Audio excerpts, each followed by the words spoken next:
The Warriors blew out the Mavs, and it wasn't really close for most of the game. 34-year-old Steph Curry led all players in points, rebounds, and tied the lead for assists. Jay, it's just us two right now, and I'm going to ask you a question because obviously Stephen A. has an opinion on this that we've heard.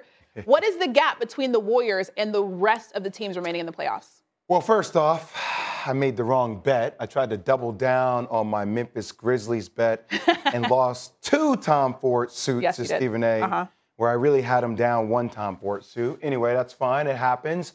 Now we owe each other nothing, and we can start over. But look, the Golden State Warriors are the best team in the Western Conference, but I don't think the gap is that large.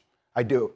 This is a game of nuances, right? So we obviously have seen the Memphis Grizzlies be right there when they need to be there with Ja Morant missing the last several games. But it still felt like even when they took that whooping in Memphis, right, when they're down 50-plus points, I mean, that goes to show you about how the Memphis Grizzlies continue to play. They're only going to get better. You have the Minnesota Timberwolves. I mean, look, we've had Patrick Beverley in here who's created one hell of a stir over the last 3 days. Right? But that is the DNA. That is the mentality that now is around a guy like Karl Anthony Towns. Now, we'll find out where D'Angelo Russell went during their playoff series because you can't average 12 points, and a lot of that has been questions around his leadership and how he works. But still, you think Minnesota is only going to get better. Anthony Edwards, he is an absolute beast, a star, right? So you think about that. Phoenix will be back. Obviously, there are questions around DeAndre Ayton. What's going to happen with Ayton? Will they extend him? Those things are looming. But still, you know, CP3, Devin Booker, all these guys are going to be there. So, like, there are a lot of teams. We didn't even talk about the Clippers. Right. Like, we have not talked once about Kawhi, Paul George, and how they play. And when those guys are fully healthy with Ty Lue, who understands how to win world championships, how to win division titles, how to win conference titles. Ty Lue is one of the best there is to do that. LeBron James has stamped him, and the Los Angeles Lakers. What moves will they make? And last but not least, and this is one of my dark horses for next year, you will hear a lot about them in the offseason, the Denver Nuggets, man. I am high on the Denver Nuggets.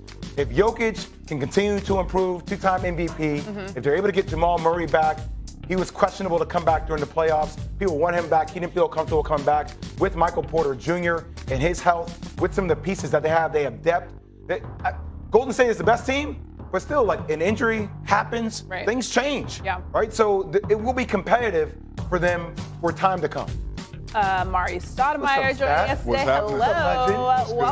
Welcome. Okay, so we're talking about the West. Obviously, the Mavs got blued out last night, right? How big is the gap between the Warriors and the rest of the field? Well, I mean, it's not that big of a gap. I think the Warriors are somewhat aging a bit, right? So you know, they still have an advantage on a lot of their competition, but teams are catching up to their style of play. So it's not that big of a gap, but they do have an advantage. In a couple of years, let's say 3 years, where do you think Memphis would be compared to Golden State? Well, it depends on how players develop, right? Because you got to continue to get better and better each year. Some guys become successful and they say, "Hey, I got paid. I want to relax now," and they don't continue to perfect their craft. And also too about front office wise, who are you going to bring in to support your stars? So it depends on all those intangibles. If that happens well for them, then they can compete for a title hopefully in the next few years. Here's the thing that's interesting. Like, championship teams and teams that have a long runway have a great combination of experience and youth, right? So, yeah, we've seen Draymond Green have some injuries this year. We've seen Steph Curry have an injury this year. Klay obviously coming back after not playing for multiple years. But Jordan Poole, it's almost like Aaron Judge in the Yankees, right? A guy that's grew up in the system, that understands his place, but also is emerging to be one of the best there is. I'm not saying comparable to Aaron Judge because he's the best player in baseball right now. But I would say, like, Jordan Poole is prolific. And there are times, let's be honest, where we always know who Stephen Curry is and Klay Thompson. But there are times when you watch Golden State games, you're like, yo, Jordan Poole might be the best player on the court right now. And having that as a young gun in your system that continues to elevate your level of play when you can't do it, like, that's what gives you the thought that Golden State could be around for a long time to come in the next 2-3 years because of the emergence of Jordan Poole. Wendy, let's bring Brian Windhorst into this conversation because, like I said, obviously the Mavs got blued out last night. How do you view the Warriors after that game last night? Well, they obviously are still an incredibly formidable opponent, but, when they had these 2 down years that they had, they took that time to, sort of backfill their roster. And so now they have two very intriguing young players in Jonathan Kuminga and James Wiseman, who we haven't seen much from yet. Wiseman's basically missed his first 2 years, but he was the number 2 pick in the draft for a reason. And so they, are going to, I assume, sign Jordan Poole to a contract extension this offseason. And they are going to see how they can grow those guys to sort of come in and step in to help Steph Curry in the back end of his prime. But guys, the Western Conference, over this next 1 to 2 years, it's going to be incredible talent race, because at some point you think the Clippers are going to get healthy again and they're going to rise back to contender status. You look at the Grizzlies, you look at the Wolves, the ascendant teams, you look at the health of the Denver Nuggets. And then Luka, I think it's Luka. I really am believing that it's going to be Luka Doncic's league. And so you give the Mavericks another transaction cycle or two, plus guys who are going to want to go play there with him. Their upside is great. The reality of the short and middle term of the Western Conference is the reason why Phoenix's loss was so devastating, because this was a year where that team, which has an older star in Chris Paul, might have been able to shoot the gap, so to speak. And why, if you're a Laker fan, you got to feel a little sick to your stomach, because the Lakers, as they look at the overall talent out there that they're going to have to fight with and what they've got, they don't have anything like that, the reinforcements, even though they've got LeBron and Anthony Davis. So the Western Conference this year, I would say, is maybe in a little bit of a down cycle, but about to ramp up big time. And the good news for the Warriors is they can compete now and into the short-term future. I just want everybody to know, because I keep saying blued out. I know it's blown out. I'm saying blued out like flued out, but y'all probably don't know nothing about that. Anyways, thanks so much, Wendy. Have fun in Miami. All right, now let's look ahead to tonight's game 2 between the Heat and the Celtics. Boston felt the effects of missing both Marcus Smart and Al Horford in game 1. Now Marcus Smart is considered probable for game 2, while Horford is doubtful. And on Miami's side, they will still be without Kyle Lowry, so injuries playing a role for both teams as the Celtics look to steal that home court advantage. Amari, we now know also that we're missing Derek White. Derek White is out for the Celtics. Okay. Due to family reasons. So we know actually take a huge hit for the Celtics as well. So is this a must win for the Celtics team?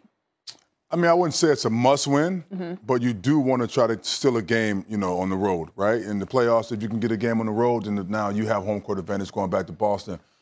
So I think it's important for them to try to definitely get this win. And I feel as if Jason Tatum is able to establish his dominance in this game, and the team around him can also pick up that, the pace of those guys that we're missing with Al Horford and possibly Smart playing limited minutes depending on how he feels.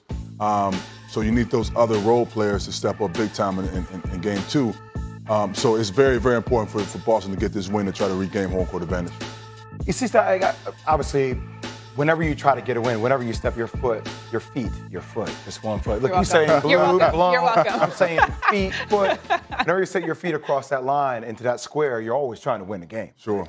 The question is that reality or not? Now, I think Boston still has a legit chance to win tonight's game, even though I would favor the Miami Heat. I would take the Heat to win this game. I mean, spread is 3.5 points. I would take that for the Miami Heat. Right.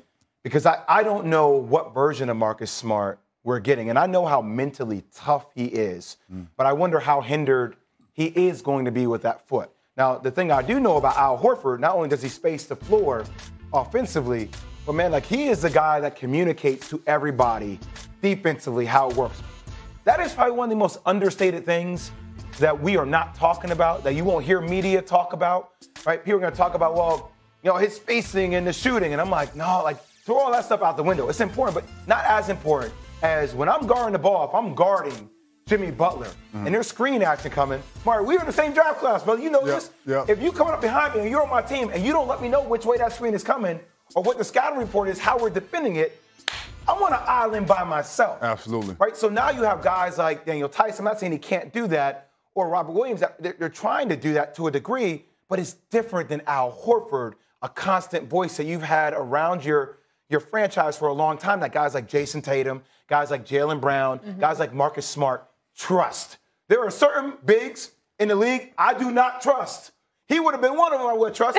But you know how many times I've had my head knocked off and I'm looking back, my guy Eddie Curry who played with Book, I'm like, Eddie, Please, Lord, let me know where this damn thing is coming from. Absolutely. That's a huge loss for them. That's a huge loss. And the thing is, with Al Horford, he's such a great leader. You know what I'm saying? He's battle-proven. He's been in the league for a long time now. And you're right. The communicating on defense is a cornerstone for your defense, right?